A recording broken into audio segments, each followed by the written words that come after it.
উনি সফরে বেরিয়েছেন হাদিস কালেকশনের জন্য। প্রচন্ড শীতের রাত, উনি মাগরিবের নামাজ, এশারের নামাজ পড়ে একটা মসজিদে শুয়ে পড়লেন, আর শুয়ে শুয়ে হাদিস পড়তেছেন। কি পড়তেছেন? কথা বলেন। আর মনে মনে ভাবলেন রাতটা মসজিদে কাটায় দেই, ফজরের নামাজ পড়ে আবার বেরোবো। কিন্তু দারোয়ান এসে বলে মসজিদে থাকতে পারবেন না, ওঠেন। দারোয়ান আছে না, কথা কন। আহমদ ইবনে হাম্বল বললেন আমি শুধু রাতটা থাকতে চাই, আমি তো ফজরেরও মুসল্লি, ফজর নামাজ পড়বো তো এই মসজিদে, আমার থাকতে দাও। দারোয়ান তো দেয় না, কেন? মসজিদে থাকার জায়গা না, যান মিয়া। উনি যে আহমদ ইবনে হাম্বল এটা চিনে নাই, থাকতে দেয় না। কি করবে এখন? উনি কাঁথা গুছিয়ে হাদিসের কিতাব নিয়ে কাঁধের মধ্যে ব্যাগ নিয়ে মসজিদ থেকে বেরোয় গেলেন। কি আর করবেন, প্রচন্ড শীত, আর কাঁপতেছেন, বুড়ো মানুষ। পথিমধ্যে দেখলেন বাজার, বাজার একজন খাব্বাজ, শাবুন খাব্বাজ, যুবক রুটি বিক্রেতা। সে রুটি বিক্রি করে, চুলার মধ্যে রুটি সেকে। সে যে সালাম দিল আসসালামু আলাইকুম, যুবক বলে ওয়ালাইকুম আসসালাম। আহমদ ইবনে হাম্বল বলে যুবক আমার যাওয়ার জায়গা নেই, সফরে বেরিয়েছি, খুব শীতে কষ্ট পাচ্ছি, রাতে যদি তোমার এই চুলা থেকে একটু আগুন পোহাই কোনো সমস্যা? যুবক বলে না না সমস্যা না, আহলান ওয়া সাহলান, খোশ আমদেদ, আসেন আসেন, আপনি আগুন পোহাইলে আমার সমস্যা কি? সুবহানাল্লাহ পড়েন। আল্লাহ শুকরিয়া করে উনি বসলেন আর আগুন পোহাচ্ছেন। আর খেয়াল করলেন যুবক রুটি বানায় আর পরে আস্তাগফিরুল্লাহ, রুটির দলা বানায় পরে আস্তাগফিরুল্লাহ, খামির বানায় আর পরে আস্তাগফিরুল্লাহ, রুটি নিয়ে উনুনের ভিতরে চুলার ভিতরে সেকা দেয় আর পরে আস্তাগফিরুল্লাহ। দোকানদারের কাছে কেউ আসলেই সে রুটি দেয় আর পরে আস্তাগফিরুল্লাহ। ক্রেতার কাছ থেকে টাকা নিয়ে ক্যাশ বক্সে রাখে আর কি পড়ে, আবার রুটি বানানো শুরু করে আর কি পড়ে, খালি এইটাই পড়তেছে। ইমাম আহমদ ইবনে হাম্বল তো অবাক, কিরে এটা আবার কেমন যুবক, খালি আস্তাগফিরুল্লাহ। উনি প্রশ্ন করলেন যুবক ঘটনা কি? আসার পর থেকেই তোমার দেখতেছি তুমি রুটি বানাও, রুটি বিক্রি করো আর পড়ো আস্তাগফিরুল্লাহ, মালাকা ইয়া শাবাব। যুবক বলে আস্তাগফিরুল্লাহ আমার সবচেয়ে বেশি পছন্দের আমল, আমি সব সময় আঠার মতো ইস্তেগফারের সাথে লেগে থাকি আর সব সময় পড়তে থাকি আস্তাগফিরুল্লাহ, আর এর বদৌলতে আল্লাহ আমারে মুস্তাজাবুদ দাওয়া বানিয়ে দিয়েছে। আহমদ ইবনে হাম্বল তো অবাক, আনতা মুস্তাজাবুদ দাওয়া, তুমি মুস্তাজাবুদ দাওয়া, রুটিওয়ালা। আমি এত বছর হাদিস পড়াই, আমিও তো মুস্তাজাবুদ দাওয়া না, আর তুমি রুটি বেচো বাজারে, তুমি মুস্তাজাবুদ দাওয়া, তুমি দোয়া করলে সব কবুল হয়ে যায়। যুবক বলে না আনা মুস্তাজাবুদ দাওয়া, আমি আমার জীবনে যত দোয়া করেছি কবুল করে নিয়েছে কে? সব দোয়া কবুল করে নিয়েছে আল্লাহ, একটা দোয়া ছাড়া। কয়টা? আহমদ ইবনে হাম্বলের কৌতূহল, কিউরিসিটি আরো বেড়ে গেল। কি? সব দোয়া কবুল হয়েছে একটা দোয়া ছাড়া। মাযালিকা দুআ ইয়া শাব, কি সেই দোয়া? যুবক এবার বলতে শুরু করলো আমার জীবনে যে দোয়াটা আল্লাহ কবুল করে নাই সেটা হচ্ছে আমি আল্লাহর কাছে অনেক চেয়েছি, অনেক দোয়া করেছি যে আল্লাহ শুনেছি এই জামানার সবচেয়ে বড় মুহাদ্দিস, তার নাম নাকি ইমাম আহমদ ইবনে হাম্বল। আল্লাহ তোমার কাছে আমার চাওয়া আমি যেন এই ইমাম আহমদ ইবনে হাম্বলরে দেখে মরতে পারি, আমি যেন ইমাম আহমদ ইবনে হাম্বলের হাতে হাত রেখে মুসাফা করতে পারি আর তার কপালে একটা চুমু এঁকে দিতে পারি। আহমদ ইবনে হাম্বল আবেগপ্রবণ হয়ে গেলেন, চোখের পানি ছেড়ে দিলেন, বললেন যুবক তোমার এই দোয়াটাও কবুল হয়ে গিয়েছে। আহমদ ইবনে হাম্বলের দেখা আর সাক্ষাৎ পাওয়ার জন্য আহমদ ইবনে হাম্বলের বাড়িতে তোমার যাওয়ার দরকার নাই, আহমদ ইবনে হাম্বল তোমার দরবারে ছুটে এসেছে। আনা আহমদ ইবনে হাম্বল মুহাদ্দিসুদ দাহর, আমি নিজেই আহমদ ইবনে হাম্বল। যুবক চোখের পানি ছেড়ে দেয়, আহমদ ইবনে হাম্বল চোখের পানি ছেড়ে দেয়। যুবক চিৎকার মেরে ইমাম আহমদ ইবনে হাম্বলকে জড়িয়ে ধরে, হাতে হাত রেখে মুসাফা করে, কপালের মধ্যে চুমু খায় আর আল্লাহর শুকরিয়া করে বলে ও ইমাম আসলে এই দোয়াটাও আল্লাহ আজকে কবুল করে নিল। বিশ্বাস হয় সবসময় ইস্তেগফার পড়লে আপনার দোয়াগুলোর এইভাবে কবুল করে নিবে কে? এই পাঁচটা জিনিস পাবেন সবসময় যদি ইস্তেগফারের সাথে লেগে থাকেন। রাজি আছেন তো? এজন্য বিশ্বনবী সব সময় নামাজে সালাম ফিরানোর পরে পড়তেন আস্তাগফিরুল্লাহ। কি পড়তেন? তিনবার পড়তেন আস্তাগফিরুল্লাহ, আস্তাগফিরুল্লাহ, আস্তাগফিরুল্লাহ। পড়তে রাজি আছেন? ইস্তেগফারের অনেকগুলো আলফাজ আছে, সবচেয়ে ছোট ইস্তেগফার হচ্ছে এটা আস্তাগফিরুল্লাহ, আস্তাগফিরুল্লাহ। আরো আছে আস্তাগফিরুল্লাহ আল্লাযী লা ইলাহা ইল্লা হুয়াল হাইয়ুল কাইয়্যুম আতুবু ইলাইহি। বিশ্বনবী বলেন এই ইস্তেগফারটা যদি কেউ পড়ে, আত-তাওয়াল্লি মিন ইয়াউমিজ জাহাফ, যুদ্ধের ময়দান থেকে পালিয়ে আসা কবিরা গুনাহ। কি গুনাহ? কাফেরদের সাথে যুদ্ধ, আমি তাগড়া যুবক, তলোয়ার নিয়ে নেমেছি, আমার দেহের এক ফোঁটা রক্ত থাকা পর্যন্ত আমি যুদ্ধ চালিয়ে যাব, আমি ফিরে আসতে পারবো না, আইনটা কার? ফিরে আসলে কবিরা গুনাহ। বিশ্বনবী বলেন যুদ্ধের ময়দান থেকে ফিরে এসেছে এরকম কবিরা গুনাহ অবলম্বনকারীও যদি আস্তাগফিরুল্লাহ আল্লাযী লা ইলাহা ইল্লা হুয়াল হাইয়ুল কাইয়্যুম ওয়া আতুবু ইলাইহি পড়ে, ওই কবিরা গুনাহকারীকেও ক্ষমা করে দিবে কে? পড়তে রাজি আছেন তো?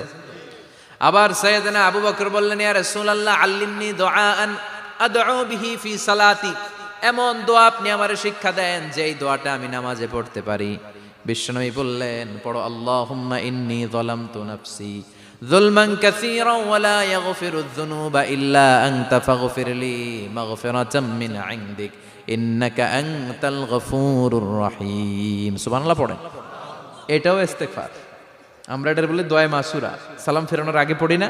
যেখানেই ক্ষমা চাওয়ার কথা আছে ওইটারই কি বলে? ইস্তেগফার। আল্লাহুম্মা ইন্নী যালামতু নাফসি, আল্লাহ জুলুম করেছি, যুলমান কাসীরা, অনেক জুলুম, ওয়ালা ইয়াগফিরুয যুনুবা ইল্লা আনতা, তুমি ছাড়া এই গুনাহ ক্ষমা করার তো কেউ নাই। ফাগফিরলি মাগফিরাতাম মিন ইনদিক, তোমার দয়ায় আমারে ক্ষমা করে দাও। ইন্নাকা আনতাল গফুরুর রহিম, তুমি হলা ক্ষমাশীল। ঠিক কি না? এটাও ইস্তেগফার, এটাও পড়বেন। আর এই সব ইস্তেগফারের শ্রেষ্ঠ ইস্তেগফারের নাম সাইয়্যিদুল ইস্তেগফার।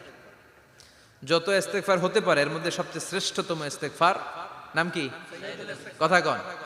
বুখারীর বর্ণনা, শাদ্দাদ ইবনে আউস রাদিয়াল্লাহু তাআলা আনহু বর্ণনা করেন, এই সাইয়্যিদুল ইস্তেগফার দিনের বেলা যে পড়বে ওই দিনে মারা গেলে সে জান্নাতি। এই সাইয়্যিদুল ইস্তেগফার রাতের বেলা যে পড়বে ওই রাতে যদি ইন্তেকাল হয় ওই লোকটা জান্নাতি। মুখস্থ আছে না? কার কার মুখস্থ হাত তুলেন। মাশাআল্লাহ, তাবারাকাল্লাহ, মাশাআল্লাহ, মাশাআল্লাহ। আর যাদের নাই তাদের হোমওয়ার্ক, তাদের আল্লাহুম্মা আনতা রাব্বি লা ইলাহা ইল্লা আনতা খালাকতানি ওয়া আনা আবদুক ওয়া আনা আলা আহদিকা ওয়া ওয়া'দিকা মাস্তাতা'তু আউযু বিকা মিন শাররি মা সানা'তু আবুউ লাকা বিনি'মাতিকা আলাইয়া ওয়া আবুউ লাকা বিযামবি ফাগফিরলি ফাইন্নাহু লা ইয়াগফিরুয যুনুবা ইল্লা আনতা। সুবহানাল্লাহ পড়েন। আজকে রাতে পড়ছেন, মারা গেলে জান্নাতি। চিল্লায় পড়েন না আল্লাহু আকবার। এজন্য বিশ্বনবী বলেন আমার আগের গুনাহও মাফ, পরের গুনাহও মাফ, তারপরেও প্রতিদিন আমি 70 বার তওবা ইস্তেগফার পড়ি। আজকে থেকে পড়তে রাজি আছেন তো? বেশি বেশি ইস্তেগফার পড়া যাবে না? একটু প্রাণ খুলে দিল খুলে আওয়াজ করে পড়েন তো আস্তাগফিরুল্লাহ। আর জোরে পড়েন আস্তাগফিরুল্লাহ। আবার সবাই পড়েন আস্তাগফিরুল্লাহ। সব সময় তওবা ইস্তেগফার যারা পড়ে তাদেরকে পছন্দ করে কে? সব সময় জিকির করে করে জিহ্বাটারে যারা ভিজিয়ে রাখে তাদেরকেও পছন্দ করে কে? আল্লাহ বলেন ওয়াজকুর রাব্বাকা ফি নাফসিকা তাদাররুআন ওয়া খীফাতান ওয়া দুনাল জাহরি মিনাল কওলি বিল গুদুবি ওয়াল আসাল ওয়া লা তাকুম মিনাল গাফিলিন। সুবহানাল্লাহ পড়েন। আল্লাহ বলেন ওয়াজকুর রাব্বাকা ফি নাফসিক, আল্লাহরে মনে মনে ডাকো। তাদাররুআন ওয়া খীফা, আল্লাহর জিকির করতে আল্লাহ বলেছেন ফি নাফসিক। বুঝতেছেন না অর্থ? ফি নাফসিকা, মনে মনে আল্লাহর জিকিরটা করো। তাদাররুআন ওয়া খীফা, তাদাররুআন মানে বিনয়ের সাথে, with full of humility, submission and humbleness, বিনয়ের সাথে আল্লাহরে ডাকো। ওয়া খীফা, গোপনে গোপনে ডাকো। দুনাল জাহারি মিনাল কওল, চিৎকার চেঁচামেচি করে ডেকো না। কার কথা? আওয়াজ করে জিকির করো না। এই যে আমরা মাহফিলে লা ইলাহা ইল্লাল্লাহর জিকির করে, এটা তালিমান। উদ্দেশ্য কি? তালিমের জন্য আওয়াজ করে জিকির জায়েজ আছে, কিন্তু ব্যক্তিগত জিকিরের যে ইবাদতটা এটা আস্তে আস্তে হইতে হবে, এটা ভদ্রভাবে হতে হবে, চিল্লাচিল্লি করে নয়। আবার তালিমের জিকির ওইটাও ভদ্রভাবে। ইন্নাল্লাহা জামিল ইউহিব্বুল জামাল, আমার আল্লাহ সুন্দর, আমার আল্লাহর জিকিরের মধ্যেও সৌন্দর্য আছে না নাই? কিন্তু এদেশে জিকিরের ভেতরে লাফালাফি আছে না নাই? বেশি না কম? কি বসেন বসেন, হ্যাঁ বসে যান তো, অনেক ধরনের আছে জিকির। হ্যাঁ বসেন বসেন, বসে যান। হ্যাঁ হাইবার আলী, এটা কি আবার জালালি? তো এই যে ইন্নাল্লাহা জামিল ইউহিব্বুল জামাল, আমার আল্লাহ সুন্দর, আমার আল্লাহর জিকিরের মধ্যেও সৌন্দর্য আছে না নাই? তালিমের উদ্দেশ্যে সবাই মিলে জিকির করা যায়, কিন্তু চিল্লাফাল্লা করা যাবে না, লাফালাফি করা যাবে না, মাথা ডানে বায়ে ঝোলানো যাবে না, ঠিক কি না? কিন্তু লাফালাফির জিকির আছে না নাই? লাফাইতে লাফাইতে, হ্যাঁ, গাছের আগায় বাঁশের আগায়। আবার যিনি জিকির পরিচালনা করে ওনার কান্দে যাই ওঠে, আছে না নাই? বিশ্বনবী সাহাবীদের নিয়ে জিকির করছেন, সাহাবারা লাফাতে লাফাতে খেজুর গাছের আগায়। হাদিসে আছে না এটা? বিশ্বনবী সাহাবাদেরকে নিয়ে জিকির করছেন, লাফাতে লাফাতে আবু বকর বিশ্বনবীর কান্দের উপরে। আছে, হাদিসে আছে। এটা জিকির নয়। কি সুন্দর দেখেন, ইসলাম বোঝা কত সহজ। ওয়াজকুর রাব্বাকা ফি নাফসিকা তাদাররুআ ওয়া খাইফা। গোপনে জিকির করো, ভদ্রতার সাথে বিনয়ের সাথে জিকির করো। ওয়ালা তাকুম মিনাল গাফিলিন দুনাল জাহারি মিনাল কওল। চিৎকার চেঁচামেচি করে জিকির করো না। যারা চিকফাল দিয়ে হই হই হই হই করে, আছে না? হই হই হই হই হই হইয়ের ভিতরে আল্লাহর নাম আছে, হ্যাঁ? এই যে হুই হাই হুই হাই এই স্টাইলের যে জিকির, এটার ভিতরে আমার আল্লাহর নাম আছে? আল্লাহর নাম যদি না থাকে ওইটা জিকির হবে? কথা বলেন। বিষ্ণু বললেন, খবরদার, চিৎকার চেঁচামেচি করে লাফালাফি করে যারা জিকির করে এরা মনে করে আল্লাহ কানে শোনে না। কথা বলেন। আপনি গোপনেও আল্লাহর ডাকলে আপনার ডাকে সাড়া দিবে কে? এজন্য রাব্বুল আলামিন বলেন, ফাযকুরুনি আযকুরকুম ওয়াশকুরুলি ওয়ালা তাকফুরুন। বান্দা আমার জিকির তোমরা করো, আমিও তোমাদের জিকির করব, ঠিক কি না? আমরা যদি আল্লাহর জিকির করি আমাদেরও জিকির করে কে? সুবহানাল্লাহ কইবেন না? আমরা আল্লাহর জিকির করে, আল্লাহ নাকি আমাদের জিকির করে, জানো তো না কথা এটা? আবার হাদিসে কুদসিতে আল্লাহ বললেন, ফাইন যাকারানি ফি নাফসি যাকারতুহু ফি নাফসি। আমার বান্দা যদি একা একা আমার জিকির করে, আমি আমার বান্দারে একা একা স্মরণ করি। ওয়া ইন যাকারানি ফি মালাইন যাকারতুহু ফি মালাইন খায়রিম মিনহু। এরকম মহা সম্মেলন করে যদি কেউ আমি আল্লাহর জিকির করে, আমি এর চেয়েও বড় মহা সম্মেলন ফেরেশতাদেরকে নিয়ে করে আমার বান্দারে স্মরণ করি। ওয়া ইন তাকাররাবা ইলাইয়া শিবরান তাকাররাবতু ইলাইহি যিরাআন। আমার বান্দা যদি আমার দিকে এক বিঘত আসতে চায়, আমি আমার বান্দার দিকে এক হাত এগিয়ে যাই। আমার বান্দা যদি আমার দিকে এক হাত আসতে চায়, আমি আমার বান্দার দিকে দুই হাত যাই। ওয়া ইন আতানি ইয়ামশি আতাইতুহু হারওয়ালা। আমার বান্দা যদি আমার দিকে হেঁটে হেঁটে আসতে চায়, আমি আমার বান্দার দিকে দৌড়ে দৌড়ে যাই। সুবহানাল্লাহ পড়েন। এজন্য বিশ্বনবী বলেন, লা ইয়াজালু লিসানুকা রাতবাম মিন যিকরিল্লাহ। আল্লাহর জিকির দিয়ে জিহ্বাটারে ভিজিয়ে রাখবা। কার কথা? চিল্লায় বলেন, কার কথা? সবসময় আল্লাহর জিকির করতে রাজি আছেন তো? সবচেয়ে শ্রেষ্ঠ জিকির বিশ্বনবী বললেন, আফদালু যিকরি লা ইলাহা লা ইলাহা লা ইলাহা ইল্লাল্লাহু মুহাম্মাদুর রাসূলুল্লাহ সাল্লাল্লাহু। সবচাইতে শ্রেষ্ঠ জিকির লা ইলাহা। এর চেয়ে শ্রেষ্ঠ জিকির আছে? কথা বলেন। বিশ্বনবী বললেন, মান ক্বালা লা ইলাহা ইল্লাল্লাহ সিদকান মিন কলবিহি।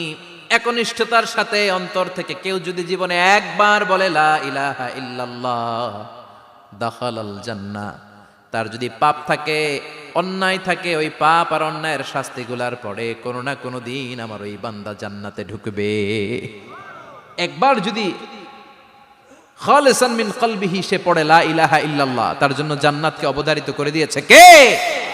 আবার এটার নাম আল্লাহ দিয়েছে কালিমায়ে। কথা বলেন। দরাবাল্লাহু মাসালান কালিমাতান তাইয়িবাতান কাশাজারাতিন তাইয়িবাতিন আসলুহা সাবিতুন ওয়া ফারউহা ফিস সামা। সুবহানাল্লাহ। পবিত্র বাণী এটা কালিমায়ে তাইয়িবা। আবু সাঈদ আল খুদরি থেকে বর্ণিত, মুস্তাদরেকে হাকিম আর সহিহ ইবনে হিব্বানে এসেছে। বিশ্বনবী বলেন, মুসা আলাইহিস সালাম আল্লাহর একবার প্রশ্ন করলেন, ইয়া রাব আল্লিমনি দুআআন আদউ বিহি। আপনি আমার এমন একটা জিকির শিক্ষা দেন যে জিকির দিয়ে আমি শুধু আপনার জিকির করব, কেউ এই জিকির করতে পারবে না। এই জিকির জানবো শুধু আমি, আর জানবেন। কথা কোন? প্রশ্ন করছে কে? হ্যাঁ, কাকে করেছে? আল্লাহ এমন একটা জিকির শিখান যেই জিকির কেউ জানে না, আমি জানবো, আর ওই জিকির দিয়ে প্রাণ ভরে আপনারে ডাকবো। আল্লাহ বললেন, মুসা পড়ো লা ইলাহা লা ইলাহা ইল্লাল্লাহু মুহাম্মাদুর রাসূলুল্লাহ। মুসা আলাইহিস সালাম বললেন, আল্লাহ চাইলাম কি, কইলেন কি? লা ইলাহা তো জাতীয় জিকির, এটা তো আন্তর্জাতিক জিকির, এটা জানে না এমন কেউ নাই। এমনকি হিন্দু ভাইরাও জানে। কথা কন। আল্লাহ আমি তো চাইছিলাম এক্সক্লুসিভ আমার জন্য স্পেশাল, এর চেয়ে সুন্দর আর কেউ জানবে না, এত সুন্দর একটা জিকির আপনি দিবেন, এটা আমি ডাকবো আপনারে আর আপনি শুনবেন। আল্লাহ বললেন, মুসা এর চেয়ে দামি আমার কাছে নাই। লাউ তাদউ লা ইলাহা ইল্লাল্লাহ ফি কাফা, লা ইলাহা রে যদি মুসা এক পাল্লায় রেখে দাও, ওয়াস সামাওয়াতু সাবউ ওয়াল আরদিন, সাত আকাশ সাত জমিন যদি আরেক পাল্লায় রেখে দাও, লা ইলাহা এক পাল্লায়, সাত আকাশ সাত জমিন আরেক পাল্লায় ওজন যদি দাও, লা রাজাহাত কাফাতু লা ইলাহা ইল্লাল্লাহ, মুসা দেখবা মুহূর্তের মধ্যে লা ইলাহা ইল্লাল্লাহর পাল্লা ভারী হয়ে গেছে। সাত আকাশ সাত জমিন এক পাল্লায়, শুধু লা ইলাহা ইল্লাল্লাহ আরেক পাল্লায়, মুহূর্তে লা ইলাহার পাল্লাটারে ভারী করে দিবে কে? এটা বিপ্লবী বাণী। আমরা এটার ভিক্ষার মধ্যে লাগাইছি। এখন ভিক্ষা করার সময় লা ইলাহা আছে না নাই? একটা টাকা দিয়া যান আমি গরিব ইনসান, আর সমান একটা টাকা দিয়া যান আমি গরিব ইনসান, আছে না নাই? জুমার নামাজের সময় ভিক্ষা করে একটা টাকা দিয়া যান আর লা ইলাহার জিকির লগে, আছে না নাই? এটা আমরা ভিক্ষার জিকির বানাইছি, এটা তো বিপ্লবী বাণী। এই বাণীর পক্ষে যারা, তারা ন্যায় আর সত্যের পক্ষে চিল্লায় বলেন ঠিক কিনা? এই বাণীতে যারা বিশ্বাস করে তারা এক আল্লাহর সামনে মাথা নত করে দেয়। গোটা পৃথিবীর কোন শক্তির সামনে ওই মাথা নত হয় না, ঠিক কিনা? এই লা ইলাহা যারা আমরা মানি, আল্লাহ ছাড়া কারো সামনে মাথা নত করব? কোন শক্তি আমাদের মাথা নত করাতে পারে? এই কালেমার আন্দোলন যারা করে তারা আল্লাহ ছাড়া পৃথিবীর কাউরে ভয় পায় না। আর তারা চায় কালেমার পতাকা পৃথিবীর মধ্যে যেন পথ করে উড়ে, ঠিক কিনা? বাংলার জমিনে কালেমার পতাকা উড়ুক, আমরা চাই কি চাই না? কোনো একদিন এ দেশের আকাশে কালিমার পতাকা উড়বে, সেদিন সবাই খোদাই বিধান পে দুঃখ বেদনা ভুলবে। কোনো একদিন এ দেশের আকাশে কালিমার পতাকা উড়বে, সেদিন সবাই খোদাই বিধান পে দুঃখ বেদনা ভুলবে। চিৎকার করে বলেন ঠিক কিনা? এই কালেমার সমাজ যদি হয়, ওই সমাজে কেউ লাঞ্ছিত হবে না, ওই সমাজে কোনো নারী নিগৃহীতা হবে না, ওই সমাজের কোনো কাজের মেয়েরা ধর্ষিত হবে না, ওই সমাজে দুর্নীতি থাকবে না, ঘুষ থাকবে না, চাঁদাবাজি থাকবে না, টেন্ডারবাজি থাকবে না। সমাজটারে শান্তি দিয়ে সমৃদ্ধ করে দিবে কে? এজন্য সব সময় জিকির করতে হবে একজনের, চিল্লায় বলেন তিনি কে? শ্রেষ্ঠ জিকির হচ্ছে লা ইলাহা। করতে রাজি আছেন? সব সময় জিকিরটা করতে রাজি আছেন? Every night and every day, every night and every day, never forget to say la ilaha illallah, never forget to say la ilaha illallah. পড়েন, every night and every day, every night and every day, never forget to say la ilaha illallah, never forget to say la ilaha illallah, never forget to say la ilaha illallah. When you're walking down the street, use your time and repeat, and say in every heartbeat la ilaha illallah.